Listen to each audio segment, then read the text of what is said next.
Som rodinný Trenčan a narodil som sa teda tu a vyrastal tu, prežil svoje krásne detstvo a vždy sa sem rád vraciam.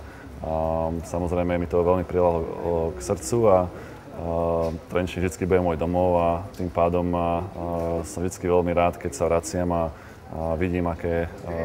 pekné zmeny sa tu robia a vlastne na tom má obrovskú zásluhu náš primátor Braňo Celer a myslím si, že určite toto mesto sa snaží zveľaďovať čo najlepšie a urobiť preto mesto čo najviac a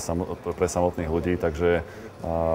ja si myslím, že máme dobrého vodcu a takým by mal aj zostať.